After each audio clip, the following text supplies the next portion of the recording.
I absolutely love PC handhelds. It is primarily what we talk about the most here on my channel. But honestly, the budget segment at one point seemed pretty healthy. There was a whack ton of options and new things coming out.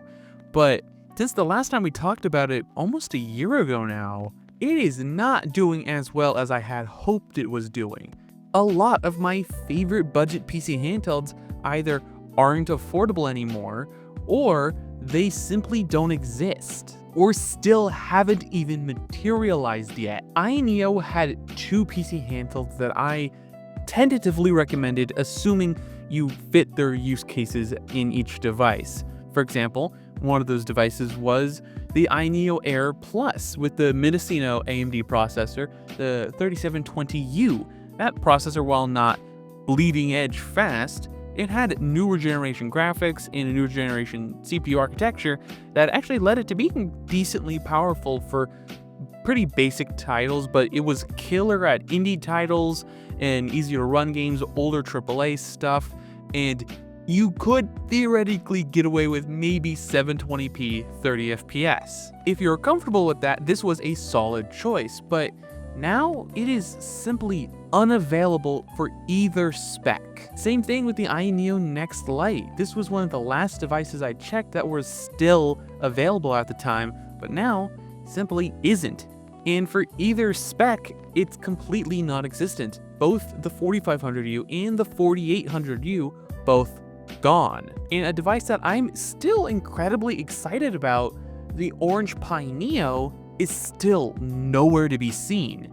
Sure, it is somehow tentatively released to some people in China, but fat lot that does for us when we live here in the States, or quite literally anywhere else, this thing is still fundamentally not available. And options that I championed in the past, like the Steam Deck, didn't necessarily see price increases, but saw the cheapest version of it be no longer available, the 64GB Steam Deck. The original base model Steam Deck was about $350, $320 with any refurbishment or anything like that at the time, but that now it's significantly cheaper. But the model we are left with at the base model price is $400 for the 256GB LCD model, which, don't get me wrong, having extra storage is nice, but I would have preferred it to maintain its $350 price point more. Maybe drop it to 128 gigs to maintain that. Though I have been able to find plenty of 256 gig SSDs for like less than 20 bucks, so I feel like they could have made 350 work. And I think the biggest shame is that AYA Neo Air Plus. It got as low as $269, which would have been an amazing price for what you were getting, but it being simply unavailable nowadays makes the kind of the budget space a little bare. Currently, the only options I can find for around $300 is the Embernic Win 300, which uses the AMD Athlon 3050E, which isn't a particularly great processor. It's pretty much about as powerful as an Xbox 360, so pretty good for indie titles, but the moment you try to play anything from the last 5-10 years, it will probably not be able to run it. Something that has changed since my last video is the open boxed and used markets. Those have seen some pretty decent devices start entering more recommended price points, like the RG Ally and the Legion Go have become anywhere between $350 to $400 depending on which model and the condition you may find in terms of used pricing, and for open box it's anywhere between $400 to $500 depending on which model you end up finding yourself with. And honestly, those are pretty good prices, but a little above what I would consider budget. The used market for the Steam Deck also isn't particularly great, averaging about $320 to $400 plus dollars. For example, I saw a Steam Deck for sale on eBay. It was the original 256 gig LCD Steam Deck for $450. You can buy a brand new Steam Deck matching that same exact spec for $400, which begs the question, why is it that expensive?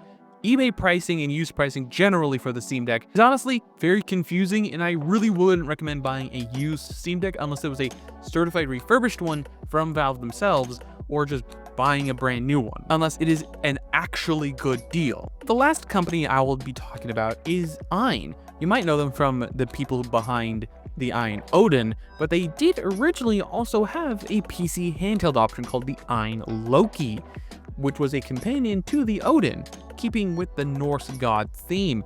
And that has just been completely erased from their store pages. You can pretty much not find it at all. It is almost completely non-existent. They had both Intel and AMD options, and it was set to be about $250. But it feels like that they pretty much fulfilled their obligations with Indiegogo or Kickstarter, whichever they used, and sort of closed up shop after that. Videos from the Wolf Den show how complicated and terrible the shipping process was for that device, getting moved through 3 different devices and only having to be able to complain on social media for them to actually solve the issue. So there was zero hope there, but it leaves me wondering, what are the available options? And that pretty much leaves only the RG Ally and the Legion Go. Like I mentioned before, those can be had between $350 to $450 depending on spec and how you buy it, whether that's on eBay, open boxed, or brand new. Currently, you can find the base model Z1 Non-Extreme RG Ally on Amazon for about $400, which, granted, is above what I would consider budget, but it's still close enough that I'm like, that's the best we can hope for right now, at least until some better budget options come or newer generations of handhelds come out, like the Legion Go S. At least currently, it is not a particularly good deal at $730-ish. It's a pretty terrible deal, but once the SteamOS version comes out later this March, I believe, or is it May? Something like that. We will get the SteamOS version, which should be about $500, which would be an amazing deal. I'm not necessarily saying that one is budget, but its effect on the used and aftermarket PC handhelds, which will all perform roughly similar enough, that should affect their pricing. Considering how similar this device is going to be to something like an RG Ally, I suspect that device should see a noticeable drop in price, hopefully pushing it closer to a $300 price point. So if you're currently shopping for a budget PC handheld, I would really hold out until either something better comes along to push down used pricing, or just save your money a little bit more to buy something just a little bit more expensive. Because as it currently stands, the budget PC handheld market isn't really doing well. Options are either non-existent, not cheap enough, or saw price increases, which is incredibly disappointing, and hopefully later this year we'll get some better information or better product releases to hopefully make that segment a little bit more actually purchasable. I would love to hear what you guys think about this down below. Don't forget to leave a like, comment, and subscribe. All the other social media garbage down below. And last but not least, have a wonderful day.